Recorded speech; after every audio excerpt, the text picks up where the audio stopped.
Welcome back to date number 5. So this person I'm actually still really good friends with, and I'm going to call him not so soulmate. Let me tell you something about him. He is like the epitome of soul. He loves the universe. He's deep. He loves nature, and just like I love all that stuff too. I believe in all the astrology and the stars aligning and all that stuff. So I was attracted to him right away because of that. I love having intellectual deep conversations about things like that. So it was amazing that I can do that with someone, because you don't get that every day, because most people don't understand or they don't want to. So that was great. Our first encounter and this is why, like, today he's still one of my really good friends, because he was very clever. So I show up, we met at this like restaurant / bar area, and anyway, so he said, I brought you a flower, and I was like, okay, great, awesome. I don't see it, okay? He slides me this brown paper bag, and I'm like, okay, what, like, it was like a Kroger bag. I'm like, what is, and like, did you bring me like meat? Like, I don't know, like, what's in here? Because I like put my hand down in the bag, and I was like, I can't, like, I don't know what this is. And I pull out a fucking bag of flour.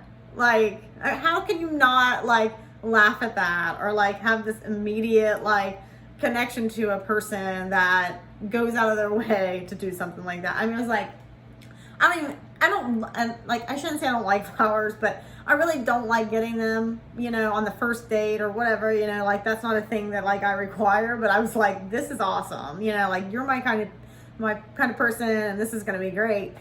Man, we talked for like hours on end, and like, it was one of those, you get, with certain people, and I don't care if it's same sex, opposite sex, whatever, you get these conversations with people, and you totally forget that somebody else is in the room with you, and I was like that with him. Like, he had me so engaged in everything he was saying. And so when I left him, I was like, man, that was like, it was just like an eye-opening thing, like we talked a lot about our kids that night. I remember, because we were both kind of like struggling with the whole, like, I was divorced already, but he was just like going through the process, and I wasn't like they were even there yet, kind of, so which didn't like worry me at all. I know some people are weird about that. I might be to now, because I know a lot more, it's been 3 years or whatever, but anyway, I walked away from there, and I was just like, all smiles, because I had like such a great time, just like, talking to him about whatever I wanted. I could be whoever I wanted, I was myself, and that in itself is like everything. So anyhow, after that, like, honestly, I didn't see him for 2 years. I mean, we would like chat through social media, or I would just pick up the phone and call him like, hey, like, I need you for this. Is this okay? Like, type of thing. We didn't like make another date or anything like that. Like, he was still trying to like work out his thing in his life, and he had a lot to work on, like, inside. And I'm like, to this day, I'm so proud of everything that he's done for himself. But back then, like, it just wasn't time, you know what I mean? But anyway, now, like, I just know that, like, if I'm like having a bad day or anything like that, I just still pick up the phone and call him, you know what I mean? And we all have those kind of connections. You should hold on to those kind of people, because they don't come along all the time. And I don't want to ruin that by trying to do something else. You know what I'm saying? Like, I met him out about 4 or 5, well, before COVID started, and we just had a really awesome time. Like, we've never even like, there's nothing like, no sexual chemistry or anything like that. Nothing sexual has ever happened between us.